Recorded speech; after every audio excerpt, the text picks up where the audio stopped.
वाह, कौन आवा, कोई चोर आवा का, हर समय वो, अब कोई चिंता नहीं, जो आज देख लेंगे। क्यों? अब एक नया फार्मूला मिल गया गुरु जी का, कोई आगे कितना ले जाएगा, सब उठा ले जाए, कपड़ा थोड़ी ले जाए जो पहने हैं, तब भी फायदे में। जब पैदा हुए थे ये पहन थोड़ी आए थे, जो तो बिना वस्त्र के आए थे, तो फायदे में है। ये सोच करके गुरु जी ने बोला वस्त्र में से बेस्ट छांटो, कितनी भी बुरी परिस्थिति आ जाए उसमें भी बेस्ट छांटो, तो कभी जीवन दुख नहीं आएगा। दुख होता ही तब है जब हम कोई चीज़ खोने डरता है, हम मेरा ही चला नहीं जाए, मेरा ही नहीं चला जाए। अरे जब तुमने अपना माना तब गया, सब कुछ प्रभु का है, प्रभु का प्रभु जब चाहे ले ले। जैसे दादा भगवान ने बड़ी अच्छी बात बोली है। दादा भगवान के परिवार में 40 लोग थे टोटल, उनके लड़के, बेटी, पोता पोती, परिवार के भाई बंधु सब मिला टोटल 40 लोग थे। उन्होंने कहा मैंने 40 लोगों की पोटरी बना करके घर के बाहर रख दी, और भगवान जिसको चाहे तुम ले जाओ, तुम्हारा दिया हुआ है, जब चाहे ले लो, तो किसी बात को दुख नहीं हुआ। ये चीज, यही चीज हम सबको करना है। परमात्मा ने हमें जितने भी घर के लोग दिए हैं मेरे कर्म प्राणी हैं, और कर्म प्राणी है, जितनी भरी चाबी राम ने उतना चले खिलौना, जितनी भगवान ने सांस भरी उतना चलेगा, उससे चलेगा नहीं। तो हम उसमें अपना माथा पच्ची क्यों करें भाई, जब जिसको लेना ले लो, खत्म। और इसीलिए भगवान ने अपने हाथों में 6 चीज रखी है, लाभ हानि, जीवन मरण, यश अपयश विधान। जब 6 चीज भगवान के हाथ में, काहे चिंता करें। और चिंता से चेहरा घटे, घटे बुद्धि और मान। नानक चिंता मत कर, चिंता चिता समान। इसमें बड़ी भारी विडंबना है। चिता जो होती है वे मुर्दे को जलाती है, आदमी मर जाता तब जलाती है चिता, लेकिन चिंता इसी गजब की है जो जिंदा को जला देती है। आप देख लिए जिनकी 4 बिटियां हैं वो जिंदगी मर, हाँ कैसे शादी करब 4 को, कहाँ से कर्जा लेंगे इतना, वो ज्ञान नहीं है तो कैसा दम बिल्कुल सिकट्टी हो गए, डिप्रेशन में आ गए। और जिनकी 4 नहीं 6 बिटियां हैं वो कहते गुरु ने कह दिया है घर में कोई जब तुम्हारे कुंडी खटखटा के मांगे अपनी बिटिया दो तब देना, मत देना। वो दम मस्त है, उनको लोग कहते हैं तुम दिन रात सत्संग आते हो, इनको कौन देखिएगा, भगवान देखिए। और उनको भगवान देखते हैं, उनकी सारी बिटियों को लोग हाथ जोड़ के मांग के ले गए, हम लोगों ने देखा है, मांग के ले गए। आज वो सब राज्य कर रही हैं, जो पहले बहुत गरीबी अवस्था पल रही थी, आज जो जहाँ जा गई राज कर रही हैं। इसलिए कहा जाता है दिल दे एक को वो भी नेक को। एक हमने दिल गुरु दे दिया, अब जो गुरु कहे करते जाए, अपनी काहे मन बुद्धि चलाए भाई। और गुरु ने इस बात को कह दिया है, मन बुद्धि कर दो अर्पण ज्ञान तभी पाओगे, और मन बुद्धि चलाओगे तो गुरु डूब जाओगे। सरल तरीका। सत्यनारायण की चरणामृत की प्याली है, उसमें हम समुद्र भरना चाहेंगे तो प्याली फट जाएगी। हम प्याली को समुद्र में डाल दें अपने आप भर जाएगी। इसी तरीके से हम अपनी मन बुद्धि अर्पण कर दें, ज्ञान अपने आप हो जाएगा, कुछ नहीं करना पड़ेगा, ज्ञान अपने आप हो जाएगा। तो ऐसा हम करेंगे तो हमको आनंद की प्राप्ति होगी और हम मंजिल को प्राप्त करेंगे। किसी के मन में कोई प्रश्न हो, किसी के मन में कोई बात हो, ज्ञान में आगे बढ़ने में किसी प्रकार की कोई दिक्कत हो रही हो, तो अपनी पूछे, तो उससे क्या होगा, अच्छा रहेगा। भगवान कृष्ण ने गीता में ऐसा नहीं अकेले बताते रहे, अर्जुन सुनते रहे। अर्जुन ने एक प्रश्न किया, उसका जवाब दिया, फिर चुप हो गए। फिर अर्जुन ने दूसरा प्रश्न किया, भगवान कृष्ण ने जवाब दिया, चुप हो गए। तो उसी तरीके से ज्ञान हमारा एक से एक का है। किसी मन में दुनिया के किसी सत्संग में सिर्फ हमारे प्रमला भगवान के सत्संग को छोड़ के किसी सत्संग में इस प्रकार से कोई पूछता नहीं ना। वहाँ सब पंडित अपनी पोथी लेके आते हैं, पढ़े लाल सियावर रामचंद्र की जय बोलो, लाओ दक्षिणा। यहाँ पर ऐसा नहीं। यहाँ गुरु एक खोद के पुस्तक बताओ, कोई मन में कोई प्रश्न हो। क्यों? क्योंकि ये ज्ञान ही है प्रश्न उत्तर का। किसी मन में कोई बात हो पूछे, अच्छा लगेगा। और एक पूछता है और सबका भला होता है। जैसे मुख का मौन देवता बनाता है, मन का मौन भगवान, इसका मतलब क्या होता है? 3 स्टेज है इसमें जो है। पहले आदमी तन से मारपीट करता है, फिर मुख से करता है और फिर मन से करता है। तो बोला मुख का मौन बनाता है देवता और मन का मौन बनाता है भगवान। मतलब क्या हुआ? आपको किसी ने अपमान किया, आप पर नुकसान किया, तो आप उससे नहीं बोलते तो आप देवता बन गए, देवता शरीर में आ गए। लेकिन आप का मन बोलता है, मुख नहीं बोलता। मन क्या बोलता है? जैसे एज एग्जाम्पल, कोई अभी लड़की शादी हो के आई नई घर में, और सास पुराने विचारों की है, और वो जो है वो हिटलर शाही उसके अंदर है। वो बहू को हर्ष में ताड़ना देती है, भाई हम जो काम करेगा उससे थोड़ा गलती भी होगी। बहू ने पराठा सेका, थोड़ा जल गया, तो सास ये भी कह सकती है बेटा थोड़ा संभाल से को जले नहीं, ये नहीं बोलेगी, क्योंकि उसको तो बदला लेना है। जितना वो चाहती थी सोना चढ़ा, उतना सोना चढ़ा नहीं। जितना चाहती थी हमको माल मसाला मिला नहीं, तो वो क्या बोलेगी? तुम अम्मा ही सिखाई नहीं, जल्दी पूरी सीखना है। कोई अर्थ ही नहीं हो, न नीपेगी न पोतेगी। अब वो सुन रही है, और जब बोल क्यों नहीं रही है औरत, वो बहू? क्योंकि पति जो है वो भी अपनी अम्मा के बिल्कुल मुट्ठी में है। अगर वो कुछ बोलेंगे तो और दुर्दशा होगी। तो उस समय क्या होता है? उस बहू का मन चलता है।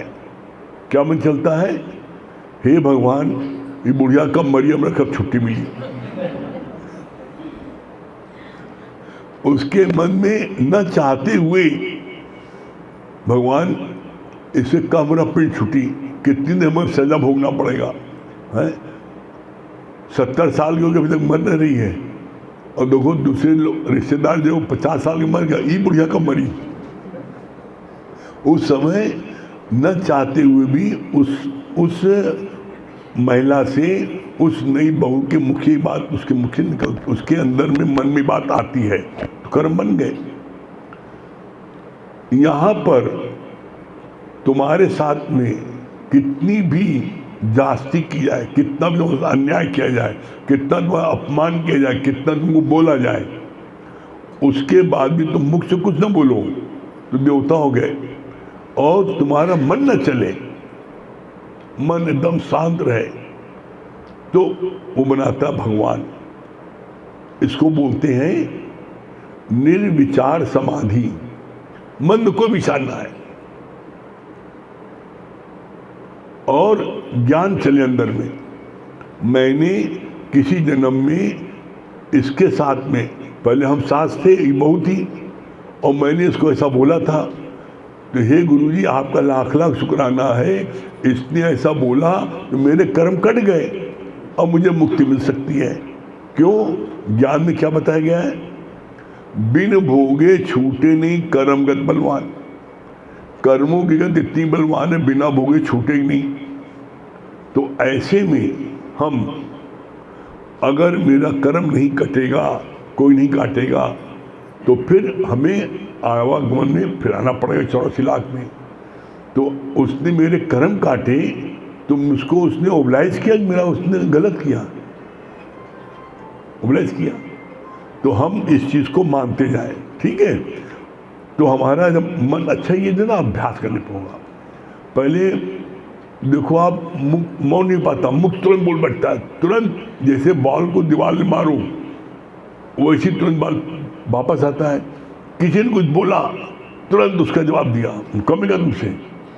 मतलब किसी ने चौका मारा, तुमको छक्का मारेंगे, उससे कम से ज़्यादा बोलोगे। इसी लाइन आती है, गाली आवत एक है पलटत हो अनी, और जो पलटू पलटे नहीं रहे एक ही। तुमने जब वो गाली बच्चों को अब शांत होने वाला है, तुम उसे फिर पेट्रोल डाल दिया, फिर आग बढ़ गई, तो चुप रहोगे, मौन ही सौन है।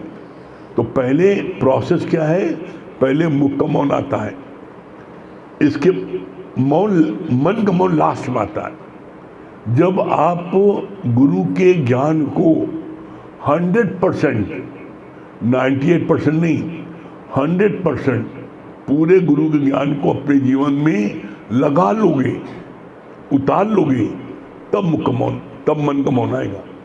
मन का मौन सबसे लास्ट स्टेज है। इसीलिए बोला था ना, कोई विचार न चले, किसी ने कितना पान कर दिया, कोई विचार नहीं चल रहा है, ठीक है, अच्छा है, इसने किया है। अपमान किसका किया है? शरीर का, नाम का। तो नाम रूप नाश है, ब्रह्म का प्रकाश है। मैं वो ब्रह्म हूँ, मैं ब्रह्म हूँ, मैं ब्रह्म सबसे बड़ा जाप है, और मैं जीव सबसे बड़ा पाप है।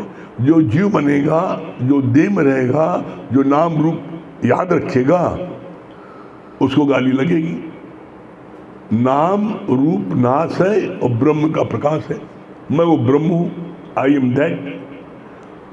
जब आई एम दैट, आप हमेशा अपनी आत्मा में विचरण करोगे। आत्मा में विचरण करने के बाद आकाश में रहोगे। तो क्या आकाश में कोई चीज छू सकती है? Nothing can touch the sky, आकाश को चीज नहीं छू सकती। तो जब आप हर समय अपने आत्मा में, और हर समय आत्मा में कब रहोगे? पी की पचर में या पी के प्रचार में।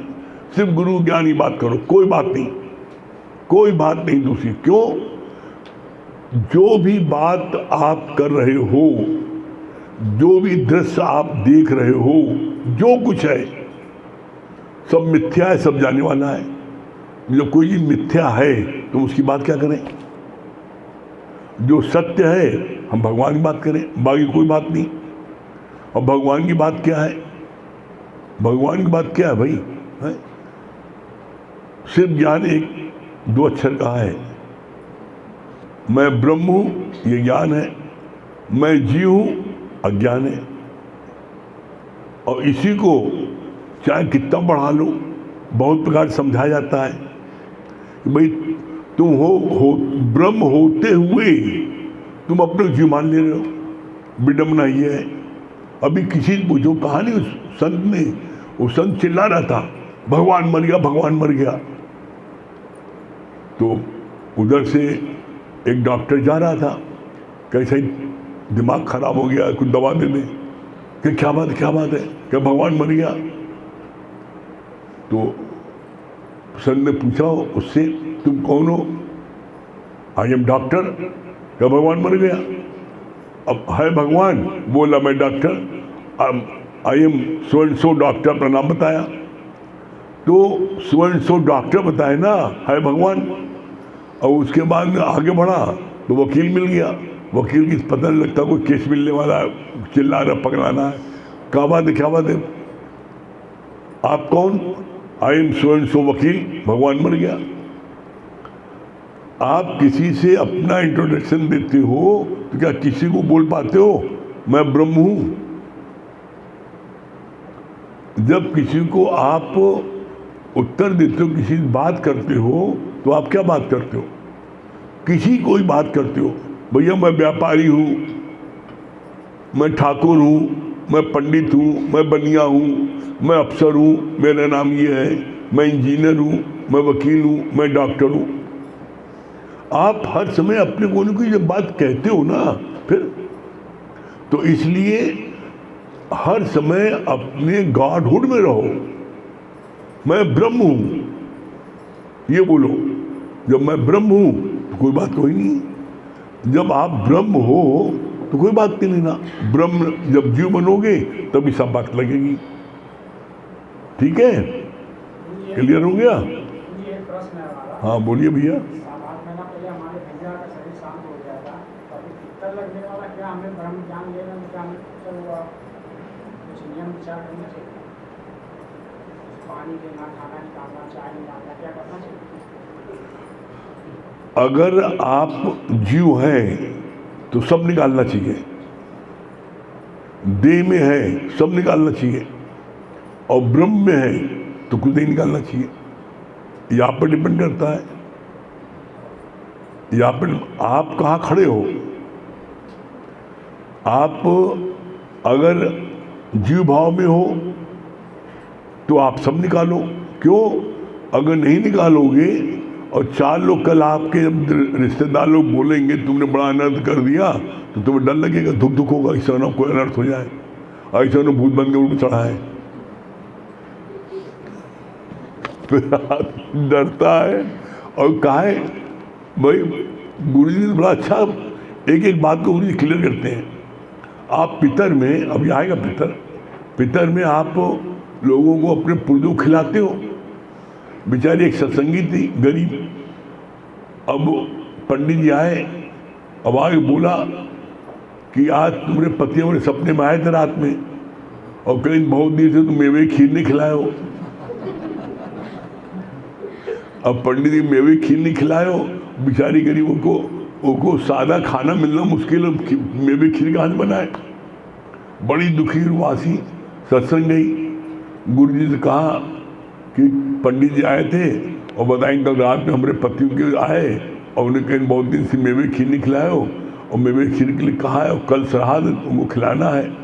गुरु जी क्या करें, बड़ा दुखी मैं हूँ। दोनों कहा इसमें क्या कौन सी बड़ी बात है, तुम पंडित जी को खिलाना कुछ नहीं, लेकिन उनसे कहना कि मेवे खीर बनी है, 56 प्रकार भोजन बना है, सब आपके लिए तैयार है, बस आपको ला के देते हैं। लेकिन पहले हमारे पति जो है इंसुलिन के इंजेक्शन लगाते हैं, तो उनको शुगर थी, हम इंसुलिन का इंजेक्शन लगा दिए तब खिलाई। भाई बिना इंसुलिन के इंजेक्शन लगा कोई चीज़ खाते ही नहीं थे। इंसुलिन, जिसको डायबिटीज होती है वो खाने के पहले 5 दिन पहले इंजेक्शन लगाता है और तब खाता है। तो काम इंजेक्शन लगा दें, बस पंडित जी 1 मिनट बैठे इंजेक्शन ला रहे, लगा भागे तेजी पंडित जी। कहें जब तुम उनको मेवे खीर पहुंचाओ तो हमारे पति को, तो इंजेक्शन पहुंचाओ ना। तो गुरु जी तो सब चीज़ खंडन कर देते हैं, और ऐसे प्रैक्टिकल में खंडन करते हैं कि कोई शिकायत नहीं ना। गुरु जी कभी किसी चीज़ के लिए मना नहीं करते। जैसे एज एग्जाम्पल यहाँ पर कितने लोग ऐसे हैं जो पूजा पाठ, जप, तप, दान, पुण्य, तीर्थ, गंगा स्नान, यमुना स्नान, व्रत सब करते हैं, सब करते हैं। हम सब भी करते थे। हम सब कर जितनी चीज़ें हैं, पूजा पाठ, जप, तप, दान, पुण्य, तीर्थ, ब्राह्मण खिलाना, दान दक्षिणा देना है, सब चीज़ों में बहुत अधिक बढ़ चढ़ के भाग लेना, सब बिना पूजा के चाय तक नहीं पीना, सब कुछ करते थे, सब कुछ करते थे। लेकिन आज उससे बड़ी पूजा गुरु ने पकड़ा दी। पहले पूजा करते थे 5 मिनट, आधे घंटे, आज पूजा होती है 6 घंटे की, 8 घंटे की, 10 घंटे की। सुबह कंपनी बाग में सत्संग होता है, वहाँ पर 6:30, 8:30 पहले वंदना जी एक्सरसाइज कराती है, 6:30, 7:30, 7:30, 8:30, 9 तक सत्संग होता है। फिर इसके बाद लक्ष्मीनारायण मंदिर में सत्संग होता है, वहाँ पर फिर रात में यहाँ होता है, रोज़ सोमवार से शनिवार रोज़ रात में यहाँ होता है 8:30 से 10:30। तो 3 टाइम सत्संग हुआ, कम से कम 6 घंटा हो गया। और 6 घंटा बैठना कंपलसरी है, ये तो क्लास है, एक के बाद में एक्स्ट्रा क्लास 6 घंटा अलग, कोई छोड़ता ही नहीं।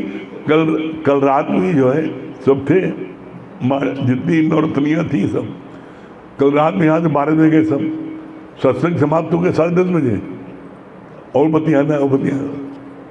तो कहने मतलब ये कि अब जितनी देर बैठते हैं उतनी देर पूरा जो है आपके मनमुना भाव से बैठते हैं, बड़े प्यार से बैठते हैं, और उतनी देर बड़ी उमंग में बैठते हैं। और पहले क्या था, हम वो भी अपनी सच्चाई बता दें, क्योंकि यहाँ पर जो ना बिना सच्चाई बताए मन जो है वो कचोटता है कि सच्चाई बताओ। पहले हनुमान जी पूजा करते थे, जब फुर्सत में है कोई काम धंधा नहीं ना, तो हनुमान चालीसा को राग से पढ़ते थे और आधे घंटे तक पढ़ते थे हनुमान चालीसा।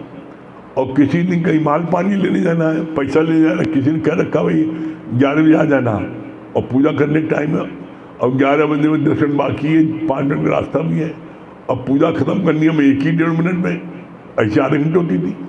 तो उस समय कैसे पढ़ते थे हनुमान चालीसा? उसमें हनुमान चालीसा शुरू के एक शब्द और आखिरी के एक शब्द, बस एक दूसरे बजरंग बली आज माँ को पैसा लेने आना। सच्चाई ये थी। पहले करते थे हम सत्यता करते थे, रुद्राक्ष की माला जपते थे, पहले खूब आराम से जपते थे ओम ओम, और जब जल्दी ओम एक बार मतलब 10 बार के एक बार में बोल जाते थे। हनुमान चालीसा आधे घंटे की आधे मिनट पढ़ खत्म कर देते थे। हम कहते हैं इतने होशियार है। मतलब अपनी जितनी चलाके चंटाई में बड़े अपने होशियार समझते थे। वहाँ समझ में आया कि भोले भाव मिले रघुराई, चतुराई से चतुर फिर न पाई। जितना भोले बनेंगे, जितना ईमानदार बनेंगे, जितना भगवान से निष्कपट प्यार करेंगे, उतना जल्दी हमें परमात्मा मिलेगा। ठीक है? और किसी मन में कोई प्रश्न?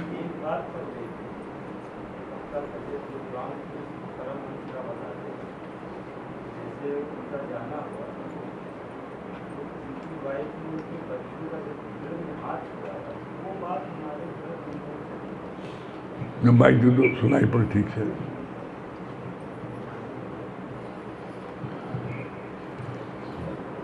जैसे बताया गया था कि रामकृष्ण परमहंस का जो उनकी स्थिति थी, तो उन्होंने जो है अपनी वाइफ से बोला कि अभी अपने बच्चों का मोह है, तो आप अभी चलने की योग्य नहीं है।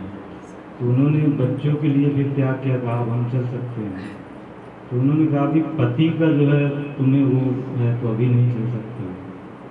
तो ये चल रही थी वाणी। तो जो उन्होंने भीड़ में बच्चों से हाथ छुड़ाया, तो वो बात अभी जो है मन में हमारे चलती रहती है कि वो कौन सी स्टेज पे थे। किसने हाथ छुड़ाया? उनकी वाइफ। हाँ, वो इसलिए कि वो उस मंजिल तक पहुंच गई थी, जो मंजिल लास्ट मंजिल है, जहाँ होती निर्विचार समाधि, उस मंजिल तक पहुंच गई। उनका कहने का मतलब ये था कि अभी तक तुम बच्चों की चिंता कर रही हो, बच्चों की चिंता कर रही हो कि मेरे बच्चे को कौन पालेगा, इतने छोटे बच्चे हैं। तो उन्होंने भीड़ में बच्चों को छोड़ दिया। उन्होंने बोला, क्या बोला रामकृष्ण ने? कहा पलते अलग अलग है प्राणी, पालने वाला एक है। तुम अपने को पालने वाले समझ रही हो, कब बच्चों को छोड़ो तब तुम मेरे साथ चल सकती हो। कहा तुम्हें अभी भी विश्वास नहीं है कि भगवान पर, तुम्हें विश्वास अपने पर, मैं पालूंगा, तुम पालोगी बच्चों को। तो उन्होंने कहा मुझको विश्वास है भगवान पर। तो उन्होंने बच्चों को किसी अपने रिश्तेदार को दिया नहीं, भीड़ में छोड़ दिया, भगवान पालेगा। और भगवान ने पाला, और तीनों कितने टॉप की पोजीशन में निकले। तो कहने का मतलब यहाँ पर यह है, इसी तरीके से आप भी पूजा पाठ, जप तप, दान पुण्य, तीर्थ, गंगा स्नान, यमुना स्नान, ब्राह्मण को दान देना, खिलाना पिलाना, जो कुछ करते रहो, छोड़ो नहीं। ये अपने आप छूट जाएगा। आप बस मेरा एक निवेदन है, बस आप रोज दोनों समय सत्संग आप अटेंड करो बस। और मैंने यही किया, दोनों समय आप सत्संग रोज अटेंड करो तो आपके सारे संशय भ्रम दूर हो जाएंगे। इसीलिए एक भजन आता है, सत्संग में आते ही आते मेरे सारे संशय भ्रम दूर हो गए। और इसका प्रमाण है, भगवान कृष्ण ने अर्जुन को पहले अध्याय से लेकर 18 अध्याय तक प्रश्न का उत्तर दिया। अर्जुन ने प्रश्न किए, कम से कम 200 प्रश्न होंगे, 250 प्रश्न होंगे, इतने प्रश्न किए अर्जुन ने। और भगवान ने पहले अध्याय से लेकर के 18 अध्याय तक उनके प्रश्न का उत्तर दिया। 18वें अध्याय में अर्जुन ने भगवान कृष्ण ने बोला है, आपके आध्यात्मिक ज्ञान से मेरे सारे संशय भ्रम दूर हो गए। अब मैं अपनी निष्ठा में हूं। क्यों? मुझे अपनी स्मृति हो आई है, मेमोरी जिसको बोलते हैं। अब मुझे याद आ गया कि मैं कौन था, मैं ब्रह्म हूं, मैं ब्रह्म था, ब्रह्म हूं, और मुझे याद आ गया है। तो ये कब बोला? 18 अध्याय तक पहले उसने प्रश्न किया। जब आप सत्संग में आओ तभी तो प्रश्न करोगे, जब आप सत्संग में आओ तभी तो ज्ञान सुनोगे, घर बैठे थोड़ी हो सकता है। इसीलिए, और इसका सबसे सरल मार्ग क्या है? हमें जमुना जी का 2 तट है, एक ये है और एक वो है। हमें इस पार से उस पार जाना है, तो हम इस पार से उस पार नाव बैठे और जाने लगे। जब जाने लगे तो हम क्या इस बात के लिए दुखी होते हैं ये पार छोड़ रहे हैं? हम उस पार जाने की खुशी हमको होती है, हाँ वो पार पहुंच रहे हैं, देखो आधी जमुना पहुंच गए, अब पौन जमुना पहुंच, अब वो पार पहुंच गए। ये पार छूटे गम नहीं होता है। जब आप इस बात को मैंने ये पार छोड़ दिया, मैंने तंबाकू खाना छोड़ दिया, मैंने सिगरेट पीना छोड़ दिया, मैंने शराब पीना छोड़ दिया, तो अहंकार आएगा, एक दिन पकड़ लोगे। जब किसी चीज को आप जानबूझ के छोड़ोगे, जैसे आपने अपना पर्स, किसी मित्र को गए और पर्स आपने छोड़ दिया, अपना चश्मा उतारा रख दिया, मोबाइल उतारा रख दिया, और घर पहुंचे आपको याद आया, अरे हमने मोबाइल अपने पराए दोस्त को छोड़ा है, अब भाग के गए लेके आ गए। अब आप दिन भर में 25 जगह गए हो, अब आपको याद ही नहीं मोबाइल कहाँ छूटा है, अब कहाँ जाओ ढूंढ। आप दिन भर घूम रहे हो और दिन भर घूमते घूमते मोबाइल घर पहुंचे, मोबाइल नहीं ना। अब आप बहुत याद करो कहाँ छूटा, कहाँ याद ही नहीं आ रहा कहाँ, क्योंकि हम 25 जगह गए थे, तो आप उसके लिए ढूंढने के लिए नहीं निकलोगे। तो इसलिए बोला कि इसी तो ये रहा है, यहाँ पर कोई चीज़ तकड़ करके छोड़ो नहीं। आज मैंने ज्ञान सुन लिया, अब मैं पूजा करना गलत है, ये द्वैत कर्म है, नहीं, अच्छी बात है, वो भी गलत नहीं है। क्यों अच्छी बात है?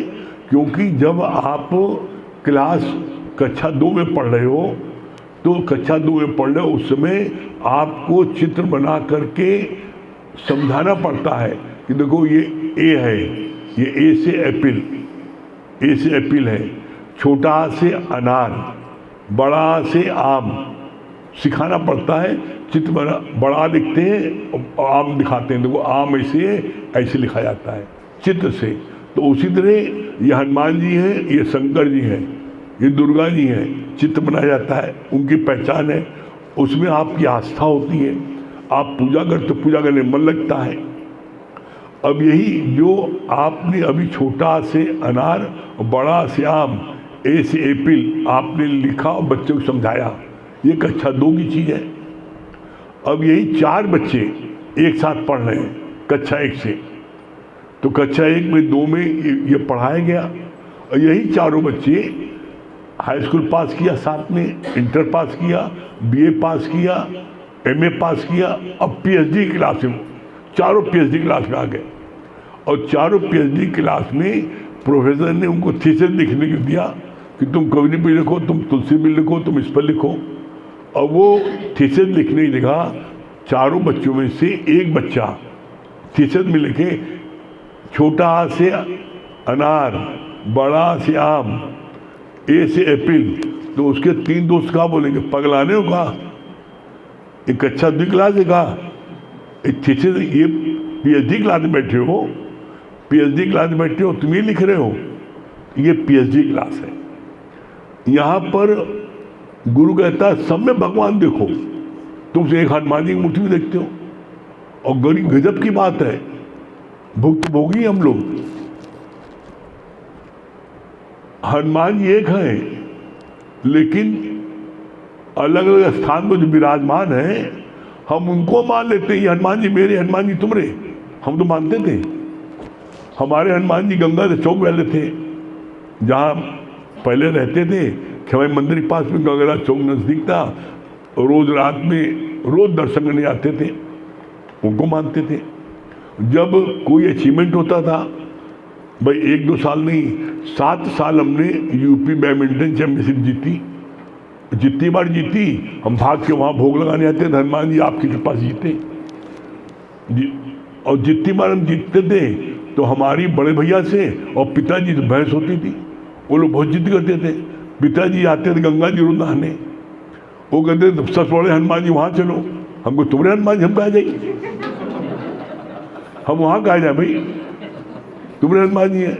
बड़े भैया शिवलाइन हनुमान जी को मानते थे, शिवलाइन हनुमान जी के, हमारे वहाँ चलो इतने बड़े हनुमान जी, हमको तुम्हारे हनुमान जी हैं। जीते हम जाए तुम्हारे हनुमान जी वहाँ, हम जीते हनुमान जी बोलो, अपने हनुमान जी बोलो, गंगा चौक के बोलो, हम उन्हें पर लड्डू चढ़ाई, तुम उनकी चढ़ाई, जो तुम जीतो चढ़ाना, हम नहीं चढ़ाएंगे, और नहीं चढ़ाते तुम, नहीं इतना भेद मानते हम जाएंगे नहीं जाएंगे हम। अरे हम जिनके बदलो जीते बेचारे हनुमान जी भी ना तो, लेकिन वो जिताएंगे, और हम तो बड़े हनुमान जी चढ़ाए, तुमने बड़ा होगा, हमने बड़ा निकला। एक हनुमान में भेद मानते थे, सोच लो। और यहाँ तो कितनी देवी देवता है, शंकर जी, हनुमान जी, दुर्गा जी, पार्वती जी, कितनी देवता है, को। और गुरु यहाँ कहता है कि तुम एक नहीं, सब में भगवान देखो, चाहे कोई तुम्हें कितना मुक्की मारे, चाहे कितनी बेइज्जती करे, चाहे कितना अपमान करे, चाहे कितना नुकसान करे, तब भी तुम उसमें भगवान देखो, और भगवान दिखाता है भगवान। ये अभ्यास, nothing is impossible in this world, इस संसार में कोई चीज़ असंभव नहीं है, एवरीथिंग इज पॉसिबल। आप अभ्यास करते रहो बस, ठीक है। हाँ, है ही भगवान, और सत्यता यही है, भगवान का कोई नहीं ना। हम जब धीरे धीरे धीरे धीरे प्रैक्टिस करते हैं तो एक दिन वो दिखने लगता है। कैसे? जैसे प्रमाण के तौर पर आप नट के बच्चे होते हैं, नट के बच्चे होते हैं जो रस्सी पर यहाँ से लेकर 30 फीट तक 20 फीट तक रस्सी पर सिर पर घड़ा 3 ठो लाद के और चलते हैं, एक डंडा पकड़ के यहाँ से वहाँ तक चले जाते हैं। हमारा चैलेंज है, आप जितने बैठे हो, कोई रस्सी में 1 मिनट खड़ा होकर दिखा दे, उसको हम जो है 10,000 रुपये इनाम देंगे। एक कोई व्यक्ति 1 मिनट खड़ा होकर नहीं दिखा सकता, और उनके बच्चे वो जो है वो 8 साल की अवस्था में पूरा पार कर जाते हैं। और बताओ, सोचो, घड़ा 3 ठो रखा है, डंडा पकड़े पकड़े यहाँ से निकल जाते हैं, गिरते नहीं ना, कैसे हो गए? वो बच्चे जब 3 महीने 6 महीने की अवस्था के होते हैं तभी से उनको रस्सी पर खड़ा किया जाता है। एक